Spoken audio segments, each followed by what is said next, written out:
പക്ഷെ ഒരു കാര്യം മുജാഹിദ് പ്രസ്ഥാനം മനസ്സിലാക്കണം. ഞങ്ങൾ സുന്നത്ത് ജമാഅത്തിന്റെ ആശയത്തിന് വേണ്ടി പ്രവർത്തിക്കുന്ന ഒരു സംഘടനാപരമായി ചില ഭിന്നിപ്പുള്ള ഒരുപാട് പ്രസ്ഥാനങ്ങളുണ്ട്. പക്ഷേ സുന്നത്ത് ജമാഅത്തിന്റെ ആശയത്തിൽ തങ്ങളൊക്കെ ഒന്ന് തന്നെയാണ്. അപ്പൊ നിങ്ങൾ ആര് ഇവിടെ സമ്മേളനം നടത്തിയാലും എല്ലാ ഭാഗത്തു നിന്നും നമ്മുടെ സംഘടനകൾ അഥവാ സുന്നികളുടെ സംഘടനകൾ നിങ്ങളെ എതിർക്കുക തന്നെ ചെയ്യും. അസ്സലാമു അലൈക്കും. പ്രിയമുള്ളവരെ, റമദാനിൽ ഇത് സംബന്ധമായിക്കൊണ്ടുള്ള ചർച്ച കൊണ്ടുവരേണ്ടി വന്നതിൽ വിഷമമുണ്ട്. പക്ഷേ നമുക്ക് റമദാനും റമദാനല്ലാത്ത സമയത്തും ദീന് പറയുക എന്നുള്ളത് ഒരേ കാര്യമായിരിക്കും. അപ്പോൾ അത് കാരണം കൊണ്ട് ഇത്തരം വീഡിയോകൾ ഇതുപോലെയുള്ള വീഡിയോ സോഷ്യൽ മീഡിയയിൽ കാണുന്ന മുറയ്ക്ക് ചെയ്യുക തന്നെ ചെയ്യുമെന്ന് ആദ്യമേ അറിയിക്കുന്നുണ്ട്. മുജാഹിദുകളോടാണ് പറയുന്നത്, ഞങ്ങൾ സുന്നികൾ എന്ന് പറയുന്ന ആളുകൾ നിങ്ങളെ എതിർക്കുക തന്നെ ചെയ്യുമെന്നാണ് ജിഫ്രി മുത്തുക്കോയ തങ്ങൾ പറഞ്ഞത്.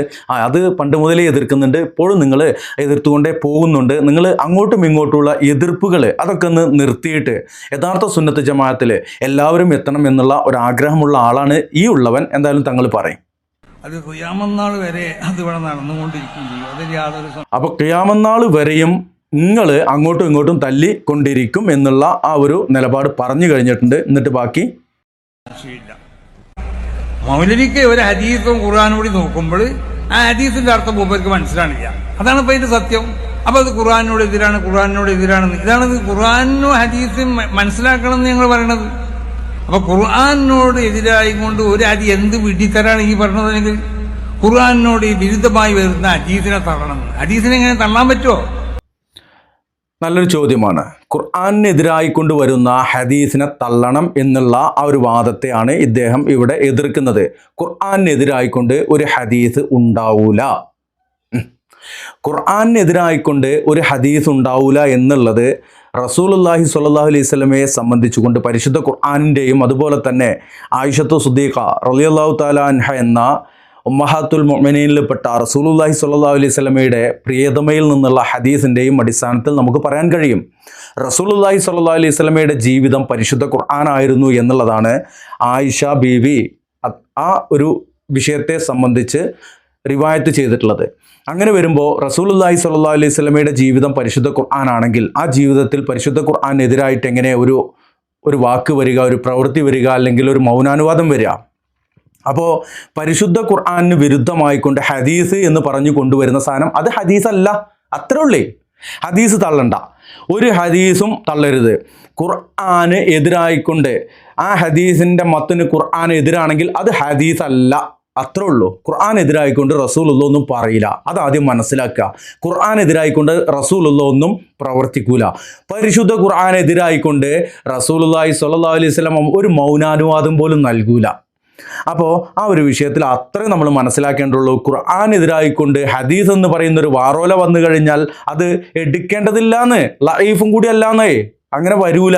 അത്രയല്ലേ നമ്മൾ ആ കാര്യത്തിൽ പഠിക്കേണ്ടത്. അല്ലാണ്ട് ഖുർആനെതിരായാലും വേണ്ട ഹദീസാണെന്നൊരു പേരണ്ട് ഇട്ട് കഴിഞ്ഞാൽ ഏത് ഉപ്പും ചാക്കുമ്പോൾ പഞ്ചസാര എന്ന രീതിയിൽ നമ്മൾ പാലും ചായപ്പൊടിയും കൂടി തിളപ്പിച്ചിട്ട് അതിലേക്ക് ഉപ്പ് ഇങ്ങനെ വാരിയിട്ടിട്ട് കലക്കി കുടിക്കാൻ പറ്റുമോ? പറ്റൂലേ, അത് കുടിക്കാൻ പറ്റൂല. അത്രേ ഉള്ളൂ. അങ്ങനെയാണ് അത് മനസ്സിലാക്കേണ്ടത്. കുറച്ചും കൂടി പറയട്ടെ, അപ്പം നമുക്കൊന്നും കൂടിയും അത് വിശദമായിട്ട് വരും.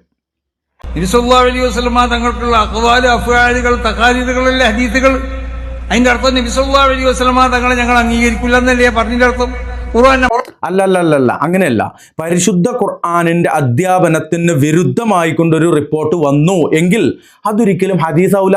അത് ഉസൂലുൽ ഹദീസ് അല്ലെങ്കിൽ ഹദീസ് നിദാന ശാസ്ത്രപ്രകാരം അത് ആ ഹദീസ് സ്വീകാര്യയോഗ്യമല്ല എന്ന് തന്നെയാണ്. കാര്യം ഖുർആനെതിരായിക്കൊണ്ട് അള്ളാന്റെ ഹബീബ് ഒന്നും പറയില്ല, പ്രവർത്തിക്കൂല. പിന്നെ എങ്ങനെയാ അതൊരു ഹദീസാകുക? അതാണല്ലോ പ്രശ്നം. ഖുർആനെതിരായിക്കൊണ്ട് ആരെങ്കിലും എന്തെങ്കിലും ഖുർആൻ നമ്മൾ എടുക്കൂല. റസൂലുള്ളാഹി സ്വല്ലല്ലാഹു അലൈഹി വസല്ലമയോട് അള്ളാഹു എന്താ പറഞ്ഞിട്ടുള്ളത്? അള്ളാഹുവിൻ്റെ ഹബീബ് സല്ലല്ലാഹു അലൈഹി വസല്ലമയിൽ ഒരു ശിർക്ക് വന്നു പോയാൽ പോലും മുഴുവൻ അമലുകളും പൊളിഞ്ഞു പോകുന്ന പറഞ്ഞിരിക്കുന്നത്. അപ്പോൾ പരിശുദ്ധ ഖുർആന്റെ വിരുദ്ധമായിക്കൊണ്ടൊരു കാര്യം പറയുക എന്നുള്ളതിൻ്റെ ഹുക്കുമ് ജിഫ്രി മുത്തുക്കോയ തങ്ങളോട് പറഞ്ഞാൽ മതി. അപ്പോൾ ഈ പ്രശ്നം തീരും. ഇതിങ്ങനെ വഹാബികൾക്കെതിരെ പറഞ്ഞാൽ നമ്മൾ മുസ്ലിങ്ങളല്ലേ, നമുക്ക് ഒറ്റക്കെട്ടായിട്ട് മുസ്ലിങ്ങളാകുക, എന്നാൽ ഈ പ്രശ്നങ്ങളൊക്കെ തീരുവേ. പറയും ഖുർആനെ മാത്രമേ ആ ഒരു അവസ്ഥയിലേക്ക് നിങ്ങൾ പോകും. അതിൽ യാതൊരു സംശയമില്ല. നിങ്ങളെ വാദം ഞങ്ങൾക്ക് മനസ്സിലായി. ഇപ്പോൾ നിങ്ങൾ ഖുർആൻ ഹദീസ് എന്ന് പറഞ്ഞപ്പോൾ ഹദീസ് നിങ്ങൾ തള്ളിക്കൊണ്ട് ഖുർആനിനോണ്ട് മാത്രം അതിൽ ഖുർആന്റെ ആളുകളായിക്കൊണ്ട് നിങ്ങൾ മാറാം. അതുകൊണ്ടാണ് ഒരു മിനിറ്റ്, അങ്ങനെ ഒരിക്കലും ഒരാൾക്കും ഖുർആൻ മനസ്സിലാക്കാൻ കഴിയില്ല തങ്ങളെ. ഹദീസ് അങ്ങോട്ട് മാറ്റി വെച്ചിട്ട് ഖുർആൻ മാത്രം എടുക്കുക എന്നുള്ളത് ശരിയല്ല. ഖുർആനിൻ്റെ വ്യാഖ്യാനം ഹദീസ് തന്നെയാണ്. ഹദീസുകൾ കൊണ്ട് തന്നെ, പിന്നെ ആയത്തുകൾ കൊണ്ട് വ്യാഖ്യാനിക്കുന്ന ആളുകളൊക്കെ ഉണ്ട്. എന്നാൽ പോലും അവർക്കത് പരിപൂർണമായിട്ട് ഒരു തഫ്സീർ ആക്കണമെങ്കിൽ ഹദീസ് നിർബന്ധമാണ്. ഹദീസ് ഇല്ലാണ്ട് ഖുർആൻ നമുക്ക് വ്യാഖ്യാനിക്കാൻ കഴിയില്ല. അപ്പോൾ ഹദീസ് നിർബന്ധമാണ്. ഹദീസ് തള്ളിയിട്ട് ഖുർആൻ മാത്രമാക്കി എന്ന് പറഞ്ഞു നടക്കുന്ന അഹ്ലു ഖുർആനോ അല്ലെങ്കിൽ ചേക്കന്നൂരിന്നോ എന്ത് പേരിട്ട് വിളിച്ചിട്ടും കാര്യമില്ല. ഹദീസ് വേണം. പക്ഷേ ഖുർആൻ എതിരായിക്കൊണ്ടൊരു ഹദീസ് വന്നാൽ അത് എടുക്കണം എന്നുള്ളതിന് തെളിവ് എന്താണ്? അതാണ് ഇവിടുത്തെ വിഷയം. നിങ്ങൾ പറയും. അതുകൊണ്ടാണ് നിങ്ങളെ സംബന്ധിച്ച് മുമ്പെന്നെ മഹാന്മാരാവുന്ന ഞങ്ങളെ ഉസ്താദന്മാർ വിലയിരുത്തിയത് നിങ്ങൾ മുത്തദീങ്ങളാണെന്നുള്ളത് യാതൊരു സംശയമില്ല. നിങ്ങൾ മുബത്തദീങ്ങളാണെന്നുള്ള കാര്യത്തിൽ യാതൊരു സംശയമില്ല. ആരത് പറഞ്ഞിരിക്കുന്നത്? ബിദഅത്ത് ചെയ്യുന്ന ആളുകൾ. എന്താണ് ബിദഅത്ത്? കണ്ണൂക്ക് ബിദഅത്താണ്, അടിയന്തരം ബിദഅത്താണ്, മാലമൗലൂദ് ബിദഅത്താണ്, അതുപോലെ തന്നെ കുത്റാത്തീബ്, കുത്തുബെയ്ത്ത്, അതുപോലെ നേർച്ച പൂരങ്ങൾ, അതുപോലെ ഉറൂസ് പൂരങ്ങൾ, അതുപോലെ ചന്ദനക്കുട പൂരങ്ങൾ, അതുപോലെ പെട്ടിവരവ് പൂരങ്ങൾ, ഇജാതി പൂരങ്ങളെല്ലാം ഒക്കെ ഹറാമാണ്. അതിപ്പോൾ സുന്നത്തായിരുന്നു വെച്ചാൽ പിന്നെ എന്തിനാ ഇപ്പോൾ ഈ അടുത്ത് നടന്ന പൂരങ്ങളൊക്കെ, നിങ്ങളുടെ നേർച്ചകളൊക്കെ, നിങ്ങളുടെ ഉറൂസുകളും പെട്ടിവരവും അതുപോലെ തന്നെ ചന്ദനക്കുടങ്ങളൊക്കെ റംസാന് മുമ്പ് നടത്തിയത് ഇനി റംസാൻ കഴിഞ്ഞിട്ട് നടത്താതിരിക്കുന്നത്? എന്താ റംസാനിൽ ഇത് നടത്താത്ത? നിങ്ങൾ റംസാനിൽ നടത്താത്തത് ആള് വരൂല വെച്ചിട്ടല്ല, അവിടെ അനാചാരം നടക്കേണ്ടിച്ചിട്ടല്ലേ. അപ്പൊ ബിദഅത്ത് ചെയ്യുന്ന ആളുകള് മറ്റുള്ളവരെ സുന്നത്തുമായിട്ട് നടക്കുന്ന ആളുകളെ ബിദഅത്ത് എന്ന് പറഞ്ഞാൽ അത് ആരും ഇന്നത്തെ കാലത്ത് വിശ്വസിക്കൂല. നിങ്ങൾ പണ്ട് ഈ സോഷ്യൽ മീഡിയ ഒന്നും ഇല്ലാത്ത കാലത്ത് പറഞ്ഞിരുന്നു, അന്ന് പറഞ്ഞു ഇനി പറഞ്ഞിട്ട് കാര്യമില്ല എന്നാണ് പറയാനുള്ളത്. റമദാനൊക്കെയാണ്, ബാക്കി പറയും. അള്ളാഹു സുബ്ഹാനഹു വ തആല കാത്തുരക്ഷിക്കട്ടെ. സമസ്ത കേരള ജമിയത്തുൽ ഉലമയെ അള്ളാഹു ഉയർച്ചയിലേക്ക് ഉയർത്തട്ടെ. സമസ്ത കേരള ജമിയത്തുൽ ഉലമക്ക് എതിരിൽ വരുന്നതായ സർവ്വ ദുശക്തികൾ അവരെ ശ്രദ്ധത്തൊട്ടൊക്കെ സമസ്തനെ അള്ളാഹു കാത്തുരക്ഷിക്കട്ടെ. അള്ളാഹു സുബ്ഹാനഹു വ തആല ഈ പ്രസ്ഥാനത്തിന് അള്ളാഹു ഉയർച്ചയിൽ നിന്നും ഉയർച്ചയിലേക്ക് ഉയർത്തട്ടെ. പിന്നെ ഞങ്ങൾ സുന്നികൾ തമ്മിൽ പല എതിർപ്പുകളൊക്കെ ഉണ്ടാവും സംഘടനാപരമായിട്ട്. അത് കണ്ട് ഞങ്ങൾ വയ്യാലെ കൊണ്ട ഞങ്ങൾ ഒറ്റപ്പെടുത്താൻ വേണ്ടിയിട്ട് ഞങ്ങളൊക്കെ ആവശ്യം വരുമ്പോൾ ഞങ്ങളൊക്കെ ഈ സുന്നത്ത് ജമാഅത്തിനെതിരിൽ ആര് ശ്രദ്ധിച്ചാലും എല്ലാ സുന്നികളും ഒന്ന് തന്നെയായിരിക്കും. അത് നിങ്ങൾ മനസ്സിലാക്കിയാൽ മതി. അസ്സലാമു അലൈക്കും വറഹ്മത്തുള്ളാഹി. എന്താണ് സുന്നത്ത് ജമാഅത്ത്? എന്താണ് സുന്നി?